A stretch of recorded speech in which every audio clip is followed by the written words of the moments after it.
안녕하세요. 이효정입니다. 오늘은 여러분들에게 돈을 추구하던 소용돌이에서 벗어나다라는 체험 간증을 소개해 드리려고 합니다. 어릴 때부터 가정 형편이 안 좋아 늘 사람들에게 무시당하고 업신여김을 당했던 주인공. 그녀의 오랜 꿈은 가난에서 벗어나 부자가 되어 사람들에게 인정받는 것이었습니다.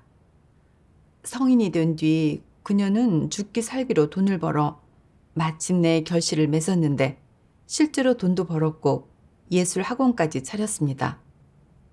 그러나 사업이 막 시작되었을 때 연이어 큰 타격을 입게 됩니다.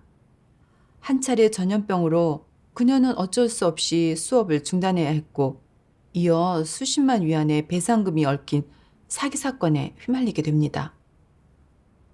거듭된 좌절 끝에 그녀는 자신의 추구를 되돌아보기 시작했습니다.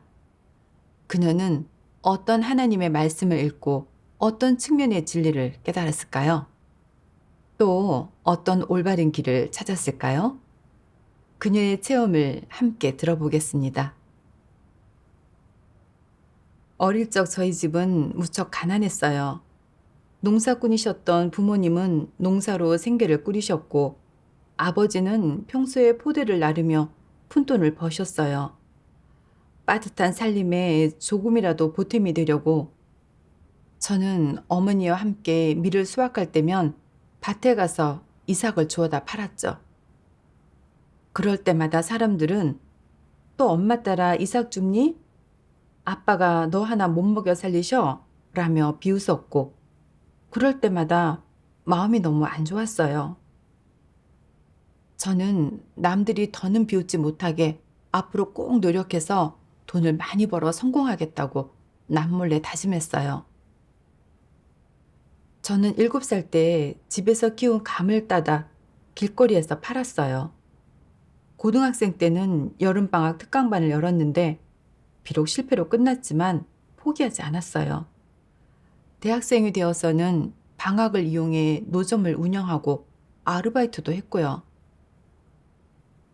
사실 저는 2006년 중학생 때부터 어머니를 따라 하나님을 믿으며 예배에 참석했지만 그때는 공부하고 일하는 데만 마음이 쏠려 있어서 하나님 믿는 일은 뒤로 미뤘어요. 가끔 제가 집에 돌아갔을 때 어머니가 하나님 말씀을 보여주셔도 귀찮아하며 거절했죠. 예배드리고 하나님 말씀을 읽는 게 너무 시간 낭비라고 생각했거든요. 머릿속엔 온통 사업에 대한 생각뿐이었고 제 힘으로 열심히 노력하고 뛰어야만 더 많은 돈을 벌 수 있다고 생각했어요. 요즘 세상에서 성공의 상징은 집, 차, 돈 아니겠어? 돈이 있어야 남들의 우러름과 존경을 받고 부모님도 덩달아 덕을 볼 수 있지.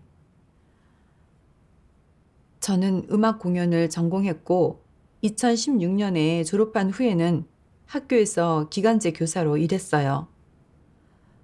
2018년에는 예술 전문 학원을 차려 창업에 도전했고요.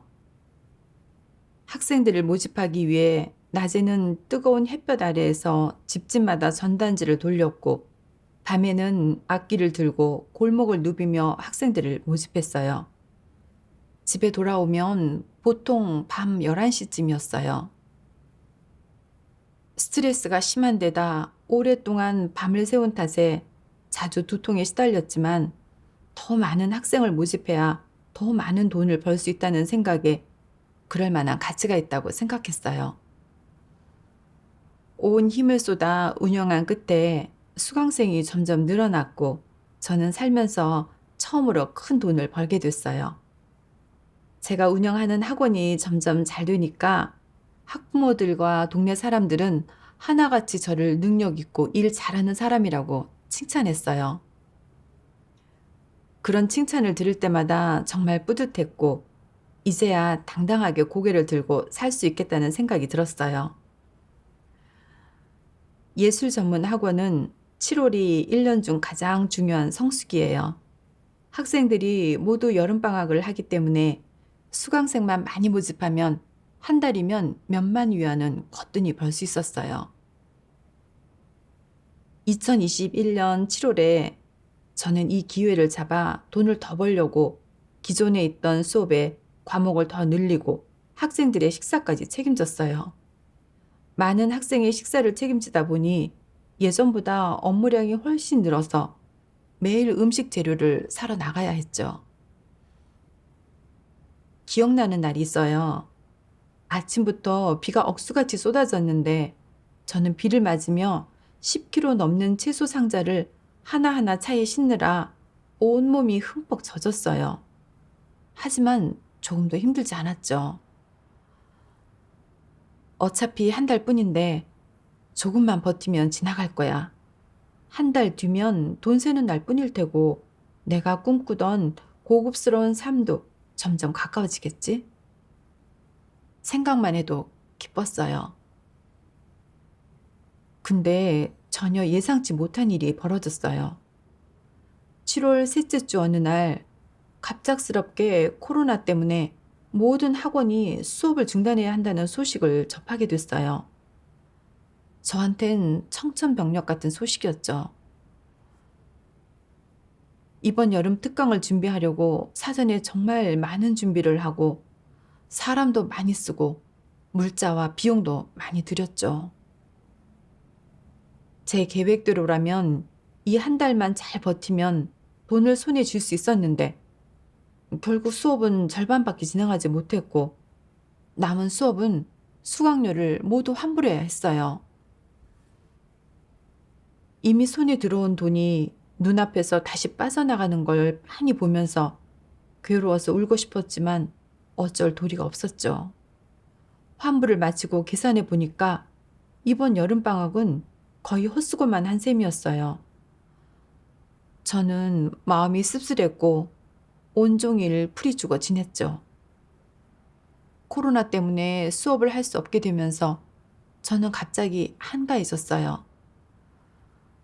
그때 한 자매님이 저희 집으로 찾아와 교제해 줬는데 하나님은 만물의 주재자이시고 우리 각자의 운명은 하나님께서 이미 안배해 놓으셨다고 했어요. 또 최근 몇 년 동안 제가 예배에 참석하지 않는 동안에도 형제 자매들은 늘 저를 그리워하며 도와주고 붙들어주고 싶어 했다고 했어요. 저는 오랫동안 하나님 말씀도 읽지 않고 하나님을 멀리 했는데도 하나님께서는 여전히 저를 마음에 두시고 형제 자매를 안배해 저를 위로해 주셨다는 생각에 마음이 무척 따뜻했죠. 이번에는 더 이상 거절하지 않았고 그렇게 13년 만에 다시 하나님의 집으로 돌아와 교회 생활을 하게 됐어요. 한 번은 영생활을 하다가 하나님의 이 말씀을 봤어요. 전능하신 하나님 말씀. 어떤 직업을 선택하고 무엇으로 생계를 유지하든 좋은 선택을 하든 나쁜 선택을 하든 그것이 사람 스스로 선택하는 것이겠냐? 사람의 바람과 결정에 달린 것이겠냐? 대부분의 사람은 적게 일하고 많이 벌고 싶어 한다. 바람과 햇볕 속에서 고생하지 않고 번듯하게 차려입고 어디를 가나 폼이 나며 남들 위에 올라서고 가문을 빛내기를 원한다. 사람의 소망은 이렇게 완벽하지만 인생길에서 첫 발걸음을 내딛는 순간 운명이 얼마나 완벽하지 않은지 차츰 깨닫게 된다. 또 사람은 자신의 미래를 대담하게 계획할 수 있고 거리낌 없이 온갖 꿈을 품을 수도 있지만 자신의 꿈을 실현할 능력도 힘도 없을 뿐더러 자기 미래를 주관할 능력도 없음을 처음으로 진정 깨닫는다. 사람이 직면한 현실은 언제나 꿈과는 괴리가 있고 늘 상상처럼 뜻대로 되지 않는다. 사람은 그런 현실에 만족하지 못하고 충족감을 얻지도 못한다. 심지어 어떤 사람은 몇 번이고 갖가지 방법과 수단을 동원해 자신의 밥벌이와 앞날을 위해 운명을 바꾸기 위해 온갖 노력과 희생을 한다.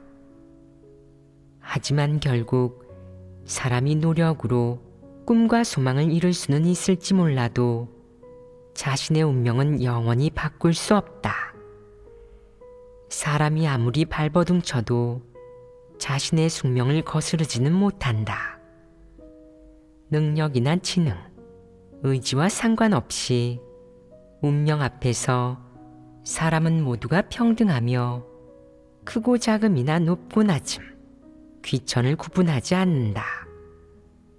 사람이 평생 어떤 직업을 가질지, 어떻게 생계를 유지할지, 얼마나 많은 부를 가질지는 부모에 의해 좌우되거나 재능, 노력, 야심에 의해 결정되지 않는다. 이는 창조주의 예정에 달려 있다. 하나님의 말씀에 저는 잠에서 깨어난 것 같았어요. 제 평생의 운명과 제가 얼마나 많은 부를 가질 수 있는지까지도 모두 하나님께서 주재하시고 안배하신다는 걸 깨달았어요.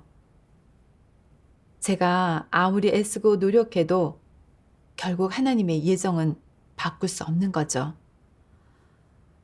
예전에는 하나님의 주제를 몰라서 늘 제 두 손으로 운명을 바꾸려고 했어요.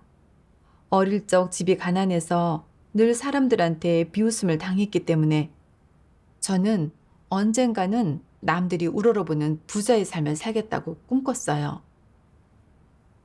그래서 아주 어릴 때부터 어른들을 따라 물건을 팔았고 고등학교도 졸업하기 전에 여름방학을 이용해 과외반을 열기도 했어요.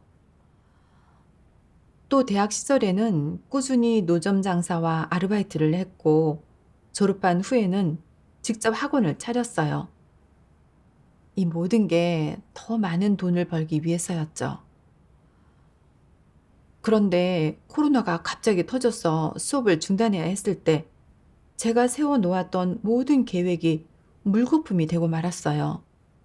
이미 제 손에 들어온 줄 알았던 돈도 다시 돌려줘야 했죠.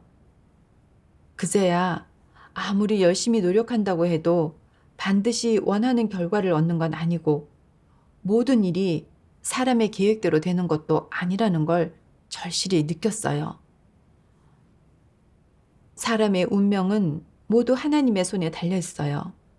제 평생에 얼마만큼의 부를 갖게 될 것인지는 제 노력과 계획에 달린 게 아니라 창조주의 예정과 주제에 달려 있는 거예요. 사람의 계획과 노력은 단지 이상적인 바람일 뿐 최종 결과를 결정할 수도 하나님의 예정을 바꿀 수도 없어요. 하나님께서 제게 음악과 연기의 재능을 주신 건 제가 자립할 수 있게 하시기 위해서였어요.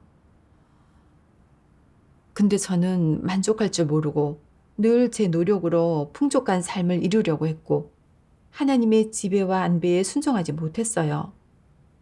그 결과 제 소원도 이루지 못하고 몸은 몸대로 지치고 마음은 너무 아팠어요. 저는 정말 너무나 어리석었죠. 또 하나님의 이 말씀을 보고 실행의 길을 찾게 됐어요. 하나님께서 말씀하셨어요. 내가 이런 점들을 인식했을 경우 이제 해야 할 일은 기존의 인생관을 버리고 여러 함정을 멀리하며 하나님의 주관과 안배에 내 인생을 맡기는 것이다. 그리고 자신의 선택이 없이 하나님의 지배와 인도에 순종하기만을 구하며 하나님을 경배하는 사람이 되는 것이다. 저는 더 이상 하나님의 예정에 대항하지 않고 기꺼이 하나님의 주제와 안배에 순종하기로 했어요. 그 후부터는 적극적으로 예배에 참석했고 하나님의 말씀을 먹고 마셨으며 새신자를 양육하는 훈련도 시작했어요. 마음이 아주 홀가분하고 자유로워졌고 하나님의 은혜도 직접 체험할 수 있었어요. 코로나 기간에 모든 업계가 불황을 겪었고 대부분의 학원도 큰 손해를 입었지만 제 학원은 정상적으로 운영됐을 뿐만 아니라 두 곳의 기관에서 먼저 협력을 제안해 온 덕분에 저는 그 어려운 시기를 무사히 넘겼어요. 그러다 2022년 6월에 저는 양육팀장 본분을 맡게 됐어요. 하나님의 말씀을 먹고 마시면서 저는 지금이 하나님께서 인류를 구원하시는 마지막 사역을 하고 계시고 최종적으로 하나님께서 각종 재난을 통해 이 시대를 끝내시고 각자의 행위에 따라 상선벌락하신다는 걸 알게 됐어요. 오직 진리를 실행하고 본분을 잘 이행하며 회개 성품이 정결케 된 사람만이 하나님께 구원받아 살아남을 수 있죠. 저는 매주 비정기적인 수업 외에 협력 학원의 여러 문제까지 처리해야 했어요. 그러다 보니 진리를 추구하고 본분을 잘 이행하기에는 시간도 에너지도 턱없이 부족했죠. 그래서 일을 일부 그만두고 본분 이행 시간을 좀 더 늘리고 싶었지만 또 갈등이 되더라고요. 본분을 이행하는 게 수업에서 돈을 버는 것보다 중요하긴 하지만 강의하는 게 그리 힘든 일도 아니고 협력하는 학원들도 잘 되고 있잖아. 이걸 포기하면 벌어들이는 돈이 훨씬 줄어들 거야. 속으로 조금 아쉬웠죠.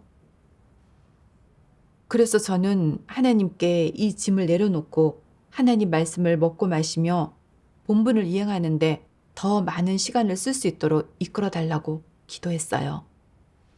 그 후에 하나님의 이 말씀이 떠올랐어요.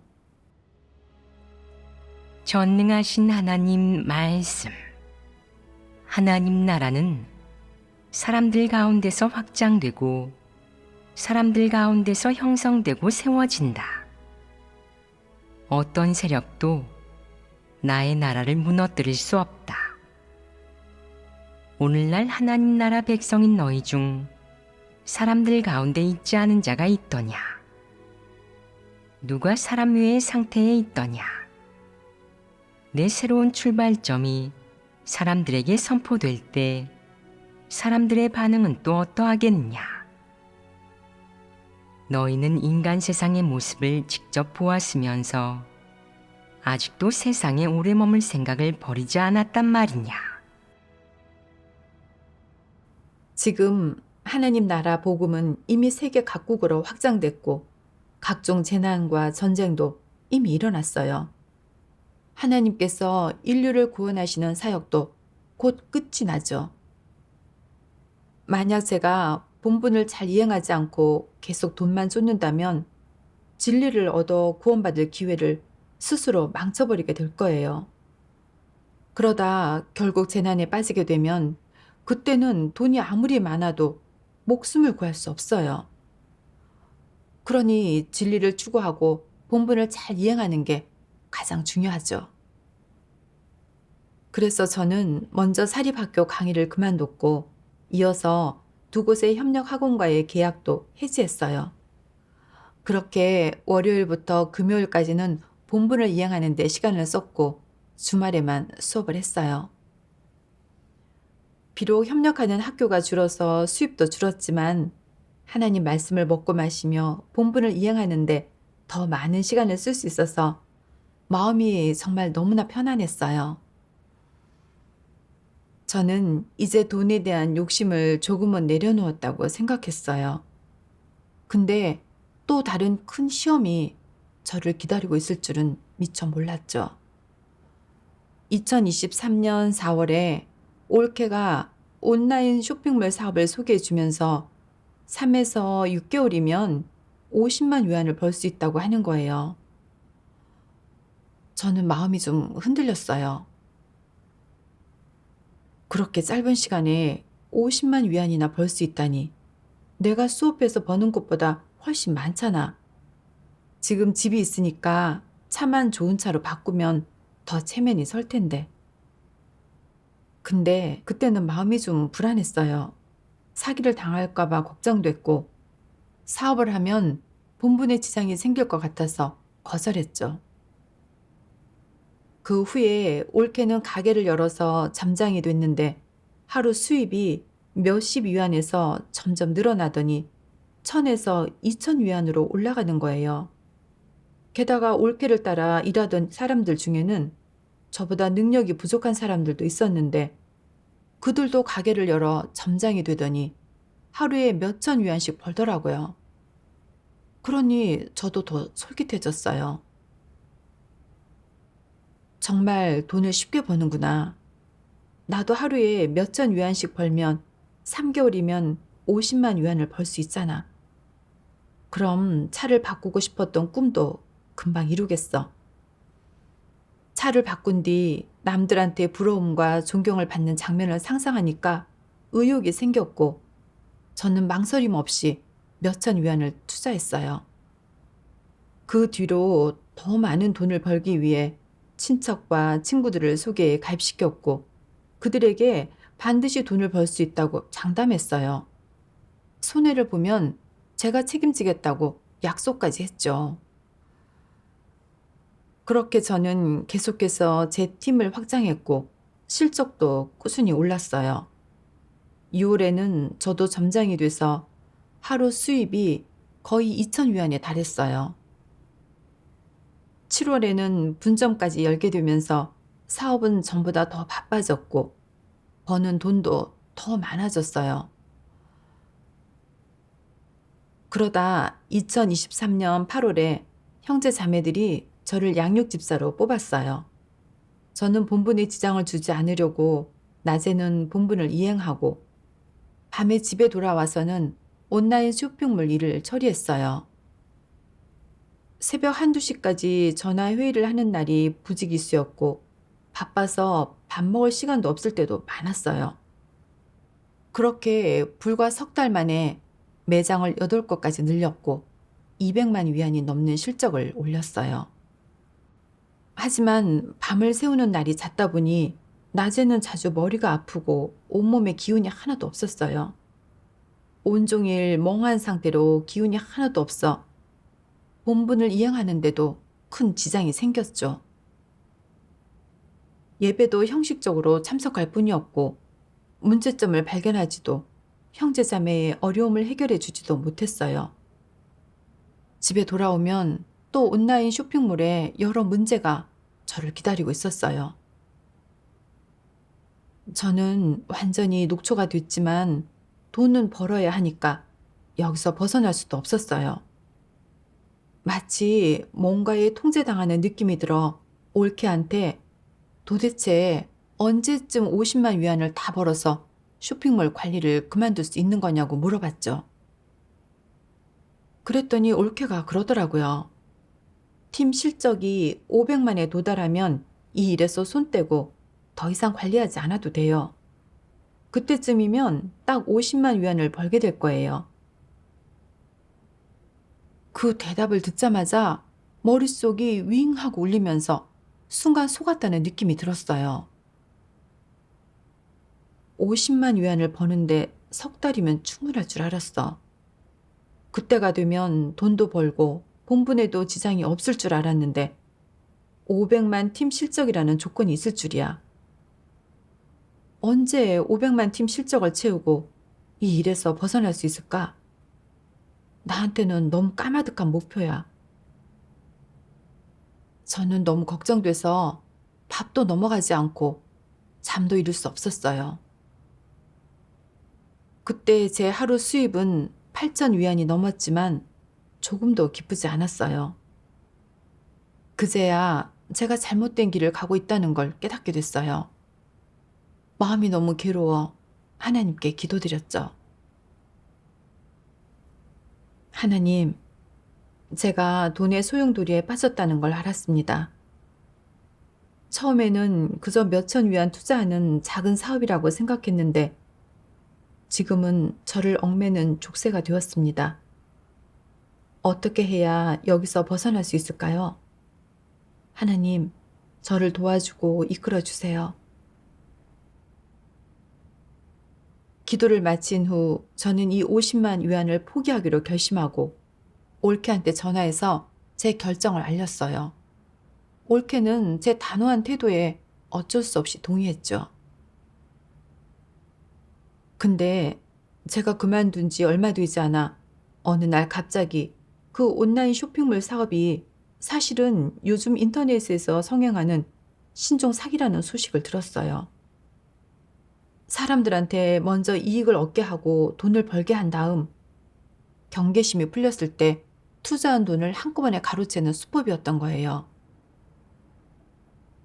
그제서야 저는 제가 사기를 당했다는 걸 깨달았고 갑자기 멍해지면서 온몸에 힘이 풀려버렸어요.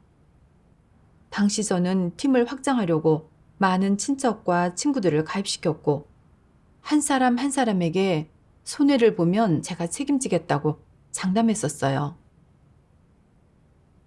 근데 온라인 쇼핑몰이 망하면서 제 소개로 들어온 사람들이 하나같이 저를 찾아와 돈을 돌려달라는 거예요. 저는 돈을 탐한 탓에 사기 사건에 휘말리게 됐고 수십만 위안을 배상해야 하는 문제 앞에서 어떻게 해결해야 할지 막막했어요. 꼬박 일주일 동안 저는 온갖 협박과 욕설, 독촉에 시달려야 했어요. 걸려오는 전화와 문자마다 모두 돈을 갚으라는 내용뿐이어서 너무 무서워 휴대폰조차 쳐다보지 못했고 이 상황을 어떻게 감당해야 할지도 몰랐어요. 너무 괴로운 나머지 차라리 건물에서 뛰어내려 이 일을 끝내고 싶다는 생각까지 했어요. 저도 사기를 당한 피해자였지만 그렇다고 제 책임을 피할 수는 없다고 생각했어요. 결국 거의 20만 위안을 배상했고 일주일 만에 몸무게가 5kg 이상 빠졌죠. 고통과 절망 속에서 저는 통곡하며 하나님께 기도드렸어요.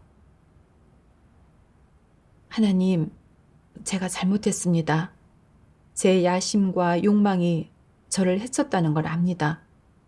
너무나 괴롭지만 이 모든 일에 하나님의 허락이 있었다는 걸 압니다. 하나님의 뜻을 깨달을 수 있도록 저를 이끌어 주세요.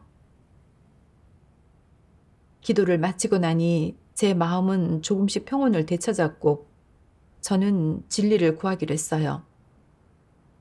구하던 중 하나님의 이 말씀을 보게 됐고 그제야 저는 사탄이 명예와 이익으로 사람을 폐기시킨다는 걸 깨달았어요. 전능하신 하나님 말씀. 사탄은 명예와 이익으로 사람의 생각을 통제하여 사람이 명예와 이익만 생각하게 한다. 명리를 위해 분투하고 고생하고 명리를 위해 치욕을 참으며 명리를 위해 자신의 모든 것을 희생하고 명리를 위해 모든 것을 판단하거나 결정하게 하는 것이다. 이렇게 사탄은 사람에게 보이지 않는 멍에를 씌워 놓았다. 멍에를 쓴 사람은 그것을 벗어버릴 능력과 용기가 없다. 사람은 자신도 모르는 사이에 멍에를 쓰고 힘겹게 한 걸음 한 걸음 나아간다. 인류는 명예와 이익을 위해 하나님을 멀리하고 배신하며 갈수록 사악해지고 있다. 이렇게 한 세대 또 한 세대의 사람들이 사탄의 명예와 이익에 넘어가 파멸한다. 돈만 있으면 귀신도 부릴 수 있다. 라는 말은 사탄의 철학으로 인류에게서 그리고 모든 사회에서 유행하고 있으며 풍조라고 할 수 있다. 이 말이 모든 사람의 마음에 주입되어 사람들은 처음에는 받아들이지 않다가도 실생활을 접하면서부터는 이 말을 암묵적으로 인정하고 이 말이 사실이라고 느끼게 되었기 때문이다. 이 과정이 바로 사탄이 사람을 폐괴시키는 과정 아니겠느냐. 사람이 이 말을 얼마나 체험했는지는 차치하고 이 말이 사람의 마음에 미친 부정적인 영향은 무엇이겠느냐. 너희 모두를 포함해 이 세상 인류의 성품에서 드러나는 것이 한 가지 있는데 그것이 무엇이겠느냐. 바로 돈을 숭상하는 것이다. 마음속에서 이를 지우기가 쉽겠느냐. 쉽지 않을 것이다. 사탄이 사람을 참 심각하게도 패괴시켰다.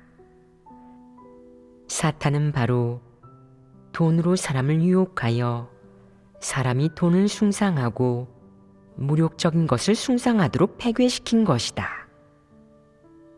사람이 돈을 숭상하는 것이 어떤 모습으로 나타나느냐? 너희는 돈 없이는 이 세상에서 살아갈 수 없고 단 하루도 버틸 수 없다고 생각하지 않느냐? 사람은 돈이 많을수록 지위가 높아지고 돈이 많을수록 존귀해진다. 돈이 없는 사람은 길을 펴지 못하지만 돈이 있는 사람은 지위도 높아지고 길을 펼 수 있으며 목소리도 높일 수 있고 오만방자하게 살아갈 수 있다. 이 말과 이런 풍조가 사람에게 가져다 주는 것은 무엇이겠느냐? 많은 사람이 돈을 위해 어떠한 대가라도 기꺼이 치르지 않겠느냐? 많은 사람이 더 많은 돈을 얻기 위해 존엄성과 인격을 잃게 되지 않겠느냐? 많은 사람이 돈 때문에 본분을 이행할 기회와 하나님을 따를 기회를 놓치지 않겠느냐? 진리를 얻고 구원받을 기회를 놓치게 되는데 이는 사람에게 가장 큰 손해 아니겠느냐? 사탄은 이런 방식, 이 한마디로 사람을 이 정도로 패괴시켰다. 사탄의 속셈이 음흉하지 않느냐? 이는 아주 악독한 수법이 아니냐? 이 말이 유행할 때 처음에는 대수롭지 않게 여기다가 이를 진리로 받아들이게 되기까지 너라는 사람의 마음은 사탄에게 철저히 빼앗겼다. 그래서 내가 자신도 모르는 사이에 이 말대로 살고 있는 것이다. 너는 이 말에 벌써 얼마나 영향을 받았느냐? 참도이고 진리임을 알면서도 추구할 힘이 없고 하나님 말씀이 진리임을 뻔히 알면서도 대가를 치르려 하지 않으며 진리를 얻기 위해 고난을 감내하려고 하지 않는다. 오히려 자신의 미래와 운명을 희생하더라도 하나님과 끝까지 맞선다. 하나님이 어떻게 말씀하고 어떻게 행해도 너를 향한 하나님의 사랑이 얼마나 크고 깊은지 알게 되어도 너는 오로지 이 말만 고집하며 대가를 치른다. 하나님의 말씀을 묵상하면서 저는 깨달았어요.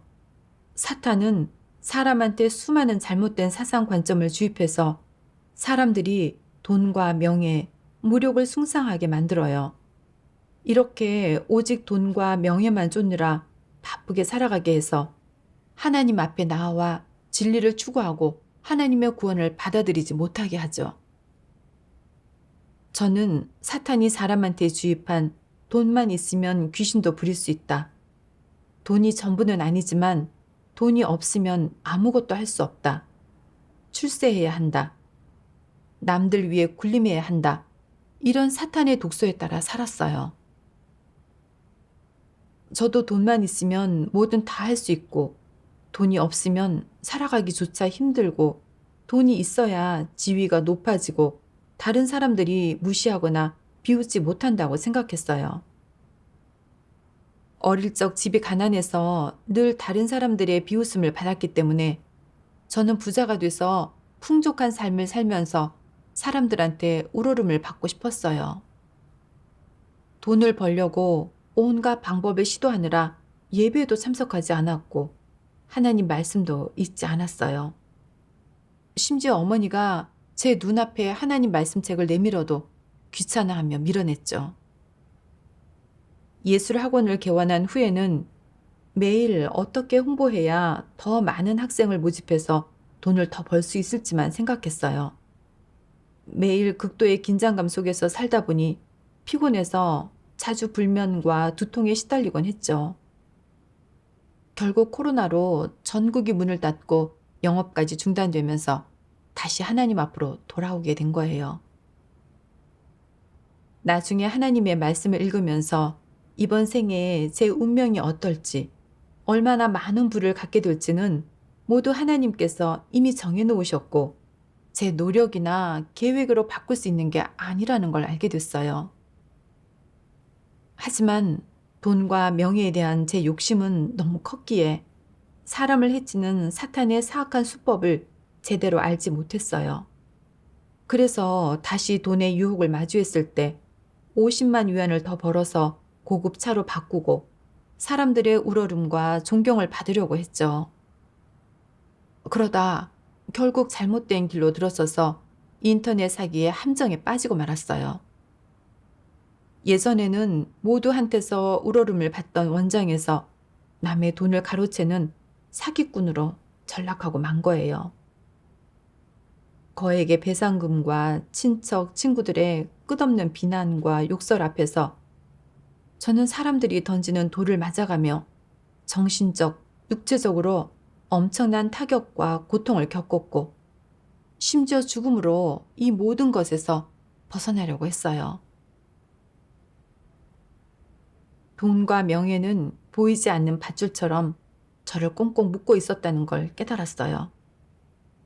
저는 이런 사탄의 독소에 따라 살면서 돈과 명예를 얻는 걸 제 인생의 추구 목표로 삼았고 결국 사탄한테 농락당해 너무나 큰 고통을 겪었어요.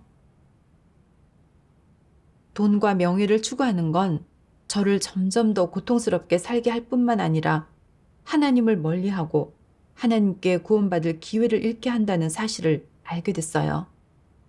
많은 사람이 사업에 실패해서 우울증에 걸리고 그중 어떤 사람은 거기서 벗어나지 못해 극단적인 선택을 하기도 하죠. 이런 걸 생각하면 돈을 추구하는 게 바로 멸망의 길이라는 걸 알 수 있어요. 제가 하나님을 따르게 된 게 얼마나 다행인지 몰라요. 이런 일이 닥쳤을 때 저는 하나님 말씀의 깨우침과 인도로 진리를 깨닫게 됐고 사탄이 돈과 명예를 이용해서 사람을 폐기시키는 수법에 대해 어느 정도 분별력도 갖게 됐어요. 그렇지 않았다면 저도 극단적인 선택을 하는 사람들 중 하나가 됐을지도 몰라요. 비록 이번 일로 돈을 잃기는 했지만 저를 구원하시려는 하나님의 고심을 알게 됐어요. 저는 마음속 깊이 하나님께 감사드렸어요. 어느 날 묵상 시간에 하나님의 이 말씀을 보면서 사람에 대한 하나님의 요구를 깨닫게 됐고 무엇을 추구해야 의미 있는 삶인지도 알게 됐어요. 전능하신 하나님 말씀. 하나님은 너에게 생존과 생활을 위해 필사적으로 노력하라고 요구하지 않는다. 내가 화려하게 살면서 그 화려함을 통해 하나님을 영화롭게 하는 것도 원치 않고 이 세상에서 어떤 성취를 이루고 기적을 만든다든가 인류를 위해 공헌한다든가 많은 사람을 구제하고 사람들의 취업 문제를 해결해 준다든가 하는 것도 원치 않는다. 큰 사업을 하는 것도 각 업계와 분야에서 뛰어난 인물이 되거나 유명인, 위인이 되는 것도 사람들에게 추앙받고 존경받는 사람이 된 후 그 명예를 이용해 하나님의 이름을 영화롭게 하는 것도 세상을 향해 저는 크리스천입니다. 저는 전능하신 하나님을 믿는 사람입니다. 라고 선포하는 것도 필요 없다. 하나님은 내가 그렇게 하기를 원치 않는다. 그저 내가 현실 사회에서 평범한 사람, 보통 사람이 되기를, 입을 것 먹을 것이 있으면 만족할 줄 알기를, 정상적인 삶과 생존 능력을 기반으로 진리를 얻고자 추구하고 피조물의 본분을 잘 이행하기를 바랄 뿐이다. 이것이 바로 하나님이 너에게 요구하는 바다. 내게 어떤 은사나 특기, 특별한 재능이 있다고 해도 하나님은 내가 그런 것을 이용해 세상에서 성취를 이루기를 바라지 않는다. 그보다는 어떤 은사나 자질을 갖추었든 그것을 본분이행, 하나님이 내게 맡긴 일, 진리를 추구하는 일에 사용해서 마지막에 구원받기를 바란다. 그게 가장 중요하다. 하나님은 그 외에 더 요구하는 게 없다. 마지막에 이 시간은 특별한 시기이기도 하다. 한 방면으로는 교회의 사역이 바쁘고 번잡하기도 하고, 다른 한 방면으로는 하나님 나라 복음이 확장되고 있는 이 시기에 더 많은 사람이 와서 시간과 에너지를 들여 자신의 힘을 보태고 자신의 본분을 이행함으로써 하나님 집의 여러 사역에서 필요한 부분을 채워야 한다. 따라서 내가 어떤 직업에 종사하든 자신의 기본적인 생활을 유지하면서 별도로 시간과 에너지를 들여 하나님 앞에와 본분을 이행하고 여러 가지 사역에 협력한다면 이는 하나님 입장에서 바람하지 않는 일이면서 아주 귀한 일이자 하나님께 기억될 만한 일이기도 하다. 물론 사람에게 있어서도 이렇게 대가를 치르고 헌신할 만한 일이다. 너는 육적인 누림을 버린 대신 값을 매길 수 없는 영원한 생명을 얻었고 하나님 말씀이 내 생명이 되었기 때문이다. 이는 돈이나 그 무엇으로도 바꿀 수 없는 귀중한 보물이다. 이 귀중한 보물은 내가 에너지와 시간을 쏟고 스스로 노력하며 대가를 치름으로써 얻은 것이니 너에게 있어 행운이자 특별한 수확이고 크나큰 복이다. 하나님 말씀과 진리가 사람의 생명이 되는 것은 값을 매길 수 없는 보물이고 이 보물은 사람이 모든 걸 바쳐서 바꿀 가치가 있다. 내가 먹고 있는 문제가 해결된 상태에서 추가로 더 많은 시간과 에너지를 쏟아 더 많은 돈을 벌고 더 많은 물질을 누린다면 육은 만족을 얻겠지만 그것은 자신이 구원받을 희망을 자기 손으로 끊어버리는 것이다. 이는 내게 있어서 틀림없이 좋은 일이 아니다. 너는 이것 때문에 속이 끓고 조바심이 나야 한다. 일이나 생활에 대한 태도와 육적인 삶의 질에 대한 요구를 조정하고 육적인 삶에 대한 자신의 비현실적인 욕망과 타산, 계획을 내려놓아야 한다. 하나님 앞에 나아와 기도하며 내 본분을 이행하기를 선택하겠다고 하나님 집의 여러 사역에 내 몸과 마음을 모두 쏟아붓겠다고 다짐해야 한다. 그리고 하나님 사역이 끝나는 그날 하나님이 각 부류 사람의 사역과 분량을 검증할 때 하나님에게 칭찬받는 사람 중 하나가 되기 위해 노력해야 한다. 하나님이 태업을 이룰 때, 하나님 나라 복음이 전우주로 확장될 때, 그런 기쁨의 광경이 펼쳐질 때 거기에 내 수고와 노력, 대가도 한몫 있는 것이다. 하나님이 영광을 얻을 때, 하나님 사역이 전우주로 확장될 때, 모든 사람이 하나님이 이룬 대업을 축하할 때, 이런 기쁨이 펼쳐질 때 너는 이 기쁨과 관계가 있는 사람이고 이 기쁨을 나눌 수 있는 일원이지. 모든 사람이 환호하며 기뻐할 때 이를 갈며 슬피 울고 가슴치며 슬퍼하는 그런 사람, 징벌받고 하나님께 철저히 버림받고 도태되는 그런 사람이 아니다. 하나님의 말씀에서 저는 깨달았어요. 하나님은 사람이 유명인이나 위인이 돼서 하나님을 영화롭게 하고 증거하는 걸 요구하지 않으세요.